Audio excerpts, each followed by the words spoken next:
Hello all, welcome back to my channel. இன்னைக்கு நம்ம பார்க்க போகிறது Pigeonோட மில்க் பாய்லர். இது வந்து 1 லிட்டர் மில்க் பாய்லர். நான் வந்து இதை பிக் பாஸ்கெட்டில் யூஸ்வலாக ஆர்டர் பண்ணும்போது மற்ற க்ராசரிஸோடு சேர்த்து இதையும் ஆர்டர் பண்ணேன். மில்க் பாய்லர் வந்து எப்போவுமே ஒரு நல்ல இன்வெஸ்ட்மெண்ட். நீங்கள் பால் கொதிக்கும் போது நம்ம வந்து பக்கத்துலேயே இருக்கணும், பால் காய்ச்சும் போது. இது வந்து அப்படி கிடையாது, நீங்கள் வேறு ஏதாவது வேலை பார்க்கலாம். ஸோ பேச்சுலர்ஸ், ஒர்க்கிங் பீப்புள், இல்லை வந்து குழந்தைங்க வச்சுருக்கோங்க, எல்லாருக்குமே இது ரொம்ப யூஸ்ஃபுல்லாக இருக்கும். எம்ஆர்பி பார்த்தீங்கன்னா 545. நான் பிக் பாஸ்கெட்டில் வந்து அந்த டைமில் ஒரு ஆஃபரில் 410 அப்படிங்கிற ப்ரைஸ்க்கு வந்து நான் இதை வாங்கினேன். இது வந்து அமேசானை விட கம்மியாக இருந்தது.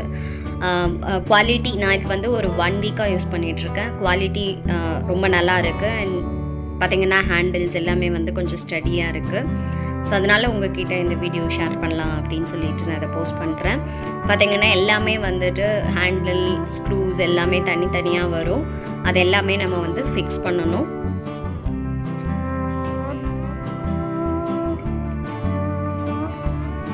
மில்க் பாய்லர் ஜென்ரலாக வந்து லைஃப் வந்து நல்லாயிருக்கும். பட் நம்ம ஒரே ஒரு விஷயம், விசில் வந்து எப்போவுமே உள்ள தண்ணி ஊற்றிட்டு வந்துட்டு அதுக்கப்புறம் வந்து யூஸ் பண்ணணும். எப்போவுமே யூஸ் பண்ணுறதுக்கு முன்னாடி குலுக்கி பாருங்கள். தண்ணி சத்தம் கேட்கணும், தண்ணி இருக்கணும்.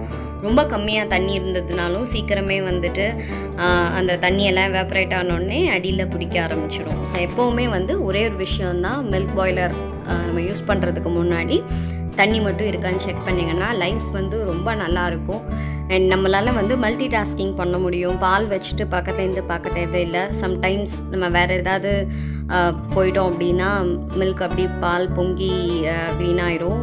அப்புறம் சம்டைம்ஸ் வந்து அடியில் வந்து பிடிக்க ஆரம்பிச்சிடும். அந்த மாதிரிலாம் ப்ராப்ளம் வந்து மில்க் பாய்லரில் நம்ம பால் காய்ச்சும் போது வராது. இன்னும் ஒரு முக்கியமான விஷயம் வந்து நிறைய ஃபுல்லாக தண்ணி ஊற்றாதீங்க. அப்புறம் விசில் வந்து பயங்கரமாக சத்தம் வரும், அது வழியாக தண்ணி வெளில வர ஆரம்பிச்சிடும்.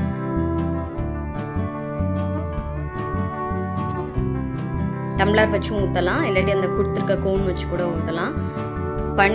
தண்ணி ஆட் பண்ணிவிட்டு பால் வந்து உள்ளே ஊற்றிட்டு ஸ்டவ் ஆன் பண்ணிடலாம். எப்போவுமே வந்துட்டு லோ டு மீடியம் ஃப்ளேம்லேயே வந்து பால் காய்ச்சுங்க, அதுதான் பெஸ்ட்டு.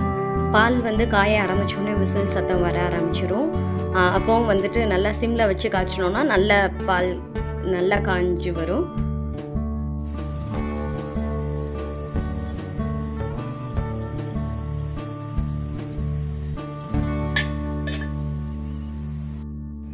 இந்த மில்க் குக்கர் இப்போது பிக் பாஸ்கெட்டில் அவைலபிளாக இல்லை. ஸோ நான் உங்களுக்கு அமேசானோட இந்த மில்க் குக்கரோட லிங்க் வந்து இந்த வீடியோவோட டிஸ்கிரிப்ஷனில் கொடுக்குறேன். ஹோப்ஃபுல்லி உங்களுக்கு இந்த வீடியோ யூஸ்ஃபுல்லாக இருந்திருக்கும்னு நினைக்கிறேன்.